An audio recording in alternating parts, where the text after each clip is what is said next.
네, 빌립보서 시리즈 6번째 시간입니다. 복음은 바울의 삶에 큰 변화를 일으켰죠. 그리고 또 복음을 들은 다른 사람의 삶에도 큰 변화를 일으켰습니다. 그래서 빌립보서를 통해서 그 변화들에 대해서 저희가 계속해서 봐왔는데요. 생각이 변하고 가치관을 변화시켰습니다. 또 만족을 주고 기쁨을 주는 것들이 변하기 시작했습니다. 복음이 우리 안에서 일할 때 그런 변화들이 일어나는 거죠.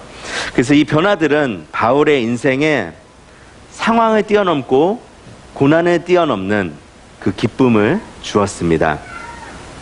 하지만 이 기쁨은 값싼 기쁨이 아니었습니다. 하나님이 직접 자신을 비우시고 내려오셔서 가장 낮은 곳까지 임하시고 그 생명을 주셨기에 가능한 기쁨이었습니다. 그래서 예수 그리스도 안에 있는 값비싼 은혜, 그 값비싼 은혜가 바로 빌립보서에 있는 기쁨의 이유입니다. 그것이 이제 바울이 기뻐할 수 있는 이유였고, 상황에 상관없이 또 그것이 우리가 어떤 상황 가운데서도 기쁨, 이것을 잃지 않을 수 있는 이유입니다. 은혜는 우리에게 값없이 주어지는 것입니다. 하나님께서 다 치르셨습니다. 은혜는 값없이 주어지지만 저희가 받는 은혜는 절대로 싸지 않습니다. 우리가 받은 은혜는 굉장히 값비싼 은혜입니다. 예수님의 생명은 이 세상 어떤 것보다 존귀하고 가치 있는 것이죠. 그래서 저희가 받은 은혜는 예수님의 생명, 그 가치를 가지고 있는 은혜입니다. 빌립보서에 나오는 그 기쁨은 값비싼 대가가 있기 때문에 그 기쁨이 가능한 것입니다. 그래서 이제 오늘 계속해서 3장 17절부터 21절까지의 말씀을 보도록 하겠습니다. 근데 오늘 말씀 17절 앞부분에 바울이 이렇게 이야기를 하면서 시작을 합니다. 형제들아, 너희는 나를 본받으라. 이렇게 이야기를 하면서 시작을 해요. 어떻게 보면은 굉장히 교만한 사람이죠. 지가 뭔데? 그렇죠. 자기를 본받으라고 그렇게 얘기를 할까요? 바울은 무엇을 본받으라고 하고 있을까? 이제 이 내용을 보는 것이 굉장히 중요합니다. 그래서 지난주에 3장 1절부터 16절까지 저희가 말씀을 보았는데요. 그 말씀을 보면은 바울은 자신의 그 출신과 배경 그리고 능력이 얼마나 출중한지를 이야기했습니다. 자신의 종교적인 열심이 다른 모두의 위에 있다, 이렇게 얘기를 했어요. 그런데 바울은 이것을 배설물로 여긴다고 얘기했습니다. 자신의 출신, 자신의 배경, 자신의 능력, 자신의 갖고 있는 것, 이 모든 것들을 배설물로 여긴다, 이렇게 고백하면서 이야기를 했기 때문에 바울이 지금 이 17절에서 배우라고 하는 것은, 본받으라고 하는 것은 바울이 가지고 있었던 것이 아닙니다. 다른 것이에요. 그러면은 바울이 배우라고 한 것은 뭘까요?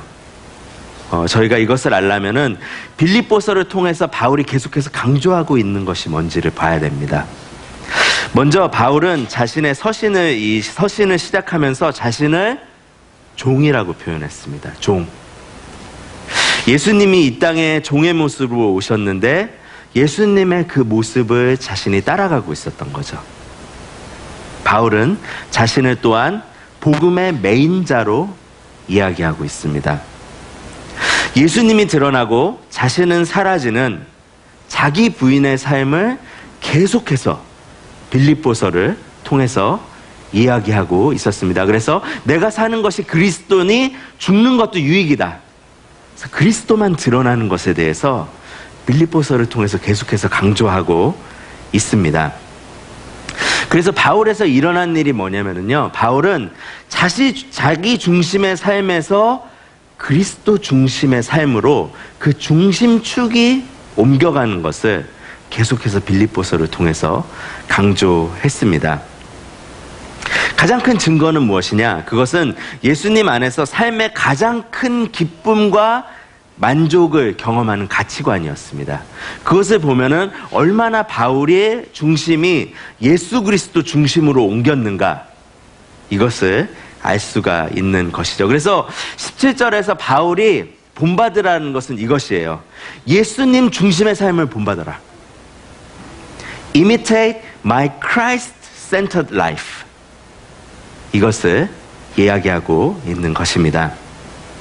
그래서 바울은 예수님을 중심에 두기 위해서 복음 안에서 회복과 승리를 경험하는 삶을 살기를 원했고, 동시에 예수님과 함께 고난받는 삶을 살기를 원했습니다. 예수님을 중심에 두기 위해서 십자가의 원리를 붙든 삶을 살기를 원했죠. 나의 유익을 구하지 않고 다른 사람의 유익을 구하는. 그래서 바울은 17절 후반부에 또 이렇게 말씀합니다. 그리고 너희가 우리를 본받은 것처럼 그와 같이 행하는 자들을 눈여겨보라. 그러니까 자신의 삶에 예수님 중심으로 그 중심축이 옮겨졌는데 나 말고도 다른 사람들이 있다는 거예요. 그 사람들을 눈여겨보라는 거예요.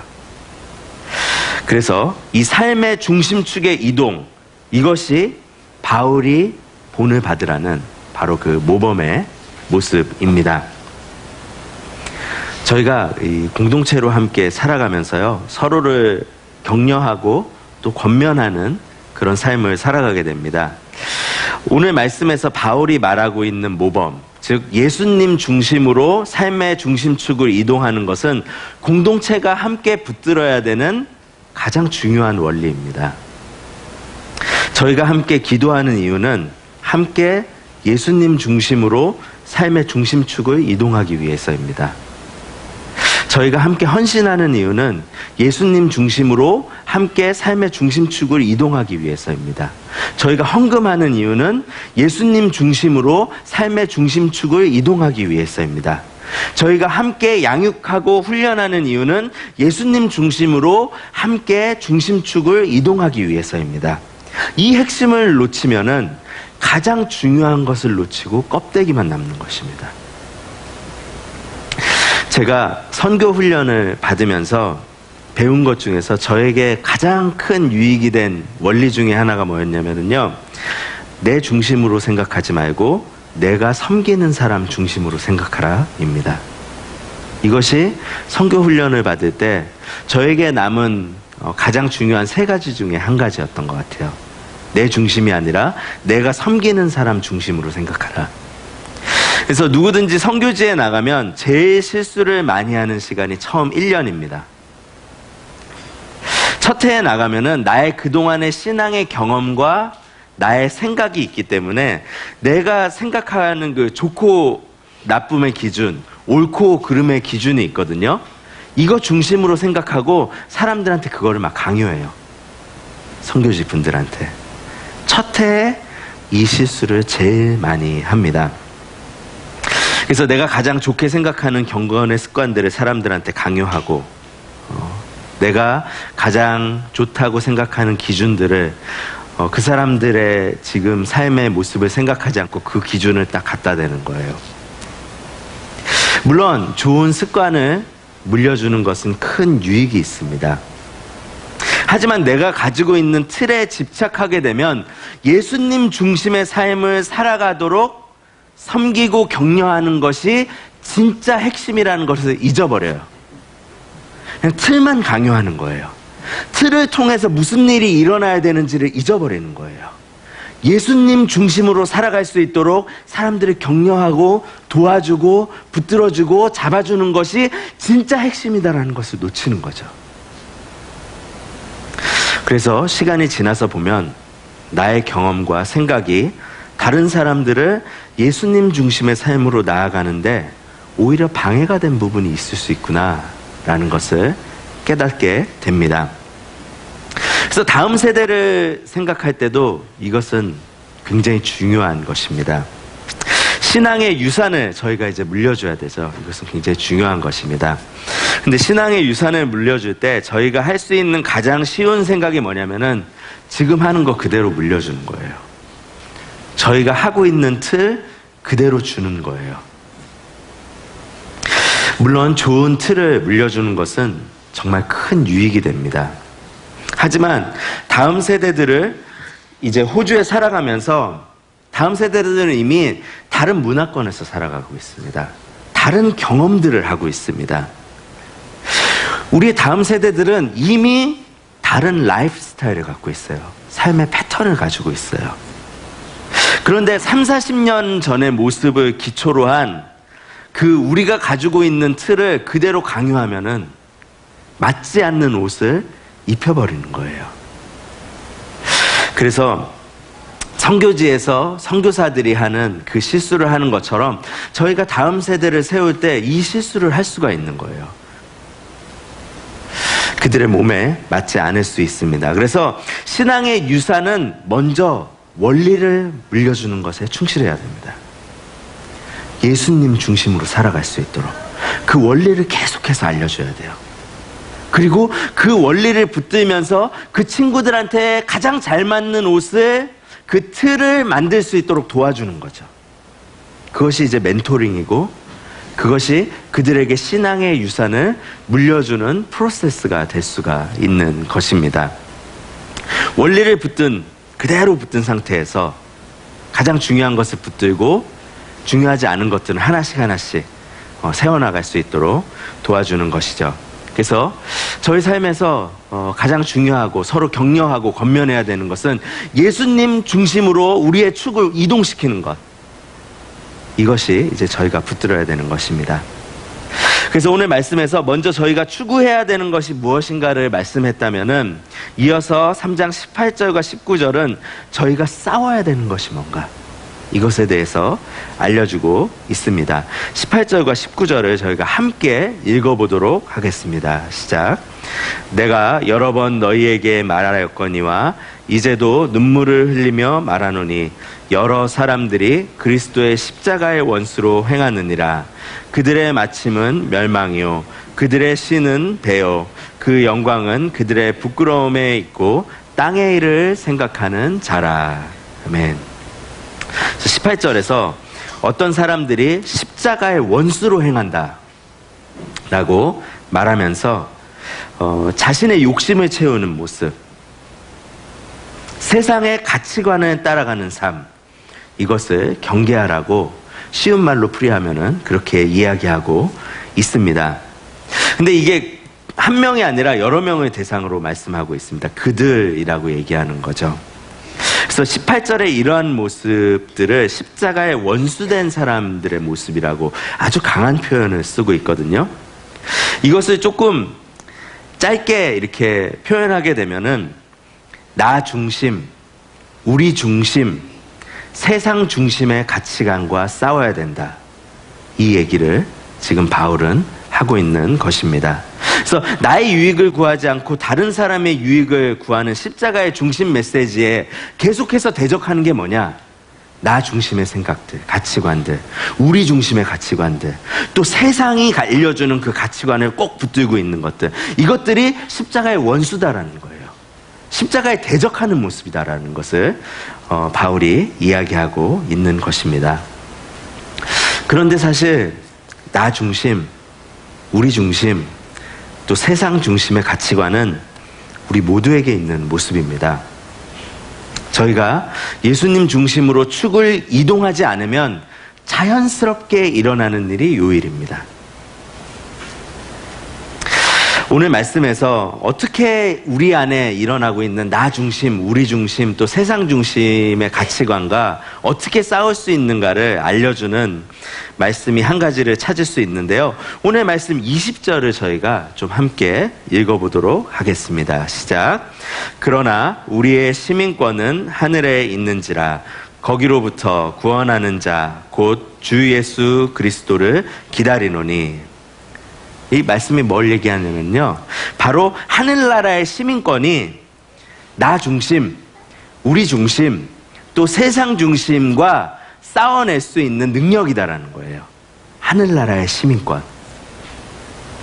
제가 그 로마의 역사를 조금 공부하기 위해서요, 다큐멘터리를 하나 본 게 있습니다. 한국의 EBS 채널에서 만든 다큐멘터리인데요. 유튜브에 올라와 있습니다. 공짜로 보실 수 있습니다. 이름이 뭐냐면은 다큐 프라임이라는 다큐멘터리예요. 그래서 이 다큐멘터리가 역사 속에서 강대국들의 성공의 비결과 그들이 보여준 리더십, 그것에 대해서 이제 공부해서 역사를 알려준 다큐멘터리예요. 아주 유익했는데요. 그 첫 편에서 페르시아 제국, 성경에 나오는 페르시아 제국에서부터 로마 제국에 대한 그런 이야기가 쭉 나옵니다. 근데 이 다큐멘터리를 보면서 한 가지 재미있는 점은 뭐냐면은 이 페르시아부터 로마까지 전 세계를 호령했던 제국들의 한 가지 공통점이 뭐냐면은 이 제국들은 단일 국가가 아니었다라는 거예요. 왜 저희가 나라를 생각할 때 한국, 호주 어떻게 보면 이제 단일 국가잖아요. 한 나라잖아요. 그런데 그 당시에 제국들은 단일 국가가 아니었다라는 거예요. 예를 들어 페르시아는 어떤 모양이었냐면은 페르시아인, 그 민족이라는 패권 아래 바벨로니아인, 유대인, 그리스인 여러 민족들이 연합해서 만든 제국. 그러니까 페르시아인들이 그 힘으로 이제 이 민족들을 굴복시킨 거죠. 그래서 페르시아 왕국, 제국이라는 한 나라를 만든 거예요. 그러니까 페르시아를 보면은 이 나라가 결속력이 이렇게 딱 세지가 않아요. 왜냐면 힘으로 이렇게 해가지고 이렇게 만든 거기 때문에, 형성이 된 것이기 때문에요. 그래서 페르시아 당시에 그 멸망할 때 전체 군사가 얼마였냐면요, 100만 명이 있었어요. 엄청난 대군을 갖고 있었죠. 근데 페르시아 왕국을, 이 제국을 무너뜨린 사람이 잘 알려진 알렉산더 대왕이거든요. 고대 그리스의 알렉산더 대왕. 이 고대 그리스의 알렉산더 대왕이 3만 6천 명을 가지고 이 나라를, 이 제국을 멸망시켜버려요. 대단한 일이 일어나죠. 그러니까 어떻게 페르시아가 멸망했냐면요, 그 고대 그리스의 알렉산더 제왕이 전쟁을 해요. 그 아주 큰 본대하고 싸워요, 페르시아. 근데 이 본대하고 싸우면서 3만 6천 명이 이 큰 부대를 한 명을 이겨버린 거예요. 그러니까 페르시아 제국에 포함되어 있었던 몇몇 나라들이 보니까 세요. 그러니까 그 알렉산더 쪽으로 붙는 거예요. 그래서 2번 이겨가지고 페르시아 제국을 멸망시켜요. 그리고 큰 제국을 형성하게 되었습니다. 이런 페르시아 제국과 같이 로마 제국도 로마라는 도시국가, 그것을 중심으로 여러 도시국가들이 모여서 만든 연합체가 로마 제국이에요. 이 로마도 페르시아와 같이 기원전 216년경에 거의 붕괴 직전까지 가요. 어떤 일이 일어나냐면은 그 당대 최고의 전략가였던 한니발이라는 사람이 페르시아 제국같이 로마를 붕괴시키기 위해서 전쟁을 시작합니다. 그리고 나서 로마 제국의 본대가 8만 명의 군대가 있었거든요. 그러니까 그 당시 역사에서는 찾아볼 수 없을 정도로 로마가 대패를 해요. 8만 명이 거의 다 죽어요. 이 한니발이라는 사람이 완전히 격파를 해요. 그러니까 이 사람이 굉장한 전략가였던 게, 이렇게 하면 옛날 페르시아처럼 로마 주변의 그 도시 연합군들이 자기한테 올 줄 알았어요. 그래서 근데 계속해서 승리했어요, 한니발이. 그런데 로마 연합군들이, 그 연합 도시들이 그쪽으로 안 가요. 대신에 목숨을 걸고 로마를 위해서 싸워요. 그래서 로마가 결국 살아남고 큰 제국을 이루게 됩니다. 무엇이 로마를 지켜낸 비밀인가? 로마의 시민권이에요. 로마의 시민권이 로마를 지켰어요. 로마는 그동안 제국들이 하던 것에서 굉장히 특이한 일을 해요. 어떤 일을 하냐면요, 자신들이 정복한 민족들에게 로마의 시민권을 줘요. 그리고 동등한 권리도 줘요. 그래서 어떤 일들이 일어났냐면은, 건국 초기부터 이 정책을 했기 때문에 후에 귀족과 로마의 황제가 정복당한 민족의 가문에서 나와요. 그러니까 작은 민족을 정복하고 그들한테 시민권을 줘요. 그런데 그 작은 민족에서 로마를 통치하는 귀족하고 황제들이 나온 거예요. 놀라운 사실은 노예로 살았던 사람들도 10년 정도가 되면 자유민이 됐고요. 노예의 자녀들에게도 로마의 시민권을 줬습니다. 아무리 작은 민족이어도 로마는 자신들에 속한 사람들에게 동등한 위치와 기회를 제공했고, 로마에 속한 민족들은 자신들이 로마라고 생각했어요. 실제로 로마가 이탈리아 반도를 통일하기 위해서 삼리움이라는 민족하고 40년을 싸웠어요. 로마를 정말로 괴롭힌 민족이 있어요. 그래서 엄청난 피해를 입혔기 때문에 원수처럼 사무쳐야 되거든요. 근데 로마가 대단한 게 뭐냐면은 그 사람들한테 시민권을 줘요. 그리고 20년 후에 그 민족에게서부터 로마 최고의 군수 통치권자가 나와요. 집정관이 나와요. 이 정도로 로마의 시민권 정책은 그동안의 것들을 뛰어넘는 굉장한 탁월함이 있었습니다. 동등한 기회를 주었던 로마의 시민권, 로마인으로서 굉장한 프라이드를 가지게 했던 시민권, 로마 황제에게 충성을 바치게 했던 시민권, 이 서신을 쓰고 있는 바울은 로마의 시민권자였습니다. 그리고 이 서신을 받고 있는 사람들은, 이 빌립보 사람들은 많은 사람들이 로마의 시민권자였어요. 그래서 로마와 멀리 떨어져 살고 있었지만 로마 시민처럼 살았어요, 이 사람들은. 바울은 누구보다도 빌립보 사람들이 가지고 있었던 로마와 로마 황제를 향한 충성과 강한 자부심을 잘 알고 있었습니다. 근데 바울은 이 사실이 가슴이 아팠습니다. 왜냐하면 빌립보의 형제 자매들이 로마의 시민권과 비교도 할 수 없는 하늘나라의 시민권을 가지고 있는데 그 가치를 보지를 못하는 거예요. 그래서 바울은 3장 18절에 이들을 생각하면서 운다라고 말합니다. 왜 바울은 이것을 생각하면서 이렇게 큰 슬픔에 빠졌을까? 하늘나라 시민이 누릴 영광스러움을 사람들이 보지 못했기 때문이고요. 또 예수님께서 우리를 하늘나라 시민이 되게 하시기 위해서 하신 일 때문입니다. 예수님이 우리를 위해서 어떤 일을 하셨는지 말씀해 주는 구절이죠. 빌립보서 2장 6절부터 8절을 다시 한번 읽도록 하겠습니다. 시작. 그는 근본 하나님의 본체시나 하나님과 동등됨을 취할 것으로 여기지 아니하시고 오히려 자기를 비워 종의 형체를 가지사 사람들과 같이 되셨고 사람의 모양으로 나타나사 자기를 낮추시고 죽기까지 복종하셨으니 곧 십자가에 죽으심이라. 예수님께서는 저희를 하늘나라 시민으로 만드시기 위해서 이 땅에 우리와 같은 모습으로 오셨습니다. 하늘나라의 왕이 직접 그 보좌를 버리고 이 땅에 오셨습니다. 십자가에서 그 하늘나라의 왕은 저희에게 그 생명을 주셨습니다. 우리에게 영원한 하늘나라의 시민권을 주기 위해서. 사실 저희는 하늘나라의 시민이 될 수 없는 사람들입니다. 저희는 죄인이고 하나님의 죄를 향한 진노를 피할 수 없는 사람들입니다. 하지만 십자가에서 예수님이 저희가 받아야 될 하나님의 죄를 향한 모든 진노와 모든 저주를 완전하게 fully 받으셨어요. 그래서 믿음 안에 있는 저희에게 하늘나라 시민권이 주어졌습니다. 예수님의 낮아짐, 하늘 보좌를 버리고 이 땅에 오심으로 저희는 높임을 받았습니다.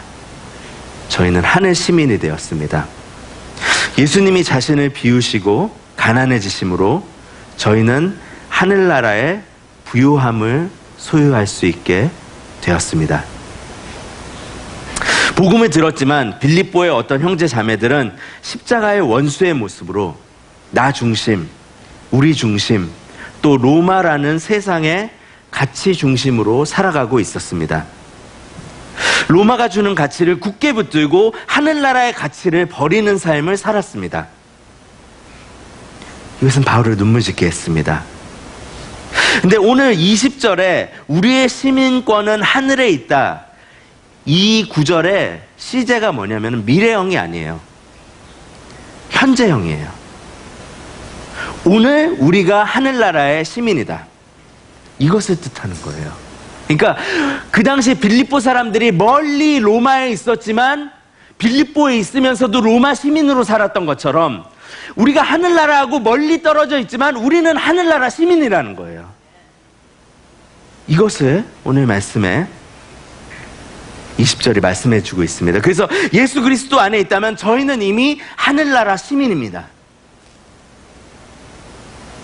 로마 시민에게도 많은 권리가 있었습니다. 하지만 하늘나라 시민이 누리는 권리는 이 땅의 것들과는 비교할 수 없습니다. 그것을 알려주는 구절이 21절입니다. 저희가 21절을 함께 읽도록 하겠습니다. 시작. 그는 만물을 자기에게 복종하게 하실 수 있는 자의 역사로 우리의 낮은 몸을 자기 영광의 몸의 형체와 같이 변하게 하시리라. 아멘. 그래서 21절에서 하늘나라 시민이 누리는 권리 중에서 중요한 두 가지를 알려주고 있습니다. 첫 번째, 하늘나라 시민에게 주어지는 부활의 몸입니다. 요새 공동체에 아프신 분들이 많이 있습니다.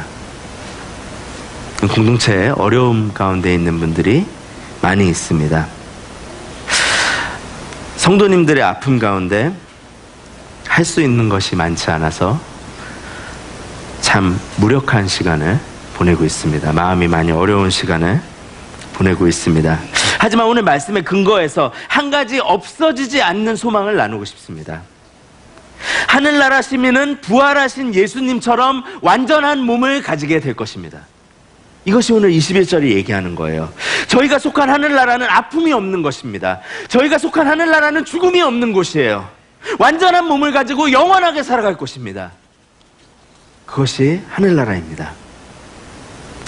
두 번째, 하늘나라의 소망은 완전한 예수님의 통치입니다. 완전한 예수님의 통치. 21절 앞부분의 말씀처럼 만물을 자기에게 복종하게 하실 수 있는 이가 우리가 믿는 예수님입니다. 예수님이 통치하실 그곳은 다툼과 미움이 없는 곳입니다. 저희는 나 중심, 우리 중심, 또 세상가치 중심으로 돌아가면은 행복하다고 생각해요.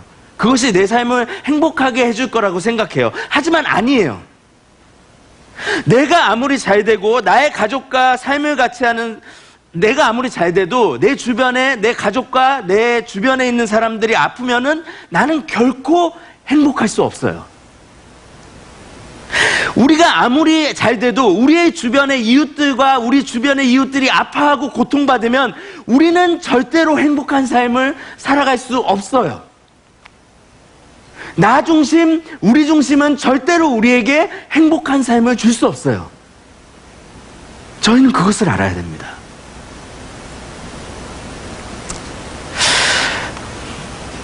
또한 빌립보 당시에 그렇게 신뢰하고 믿었던 로마의 시민권은 결코 오래가지 않았습니다. 세상의 시민권은 결코 우리에게 온전한 삶을 줄 수 없어요. 불완전합니다. 그래서 하늘나라 시민권이 훨씬 좋아요. 비교할 수 없을 정도로 좋아요. Way better, far better. 진짜 좋아요. 오직 예수 그리스도께서 다스리실 때 그때 그곳에 온전함이 있고 완전함이 있습니다. 그래서 바울은 20절 그 마지막에 예수님이 돌아오시기를 기다린다라고 이렇게 얘기하거든요. 예수님께서 이제 재림하시는 것을 기다리는 거예요. 다시 돌아오시는 것을요. 근데 이것은 그냥 기다리는 게 아니라 앉아서 그냥 기다리는 게 아니라 이거는 미래를 당기는 그 기대감으로 기다린다라는 거예요. 빨리 와라, 빨리 와라. 당기듯이 기다린다라는 것이 이 예수님을 기다린다라는 20절의 바울의 고백입니다. 왜요? 훨씬 좋으니까. 하늘나라가 훨씬 좋으니까. 예수님이 오시면 비교할 수 없을 정도로 나으니까.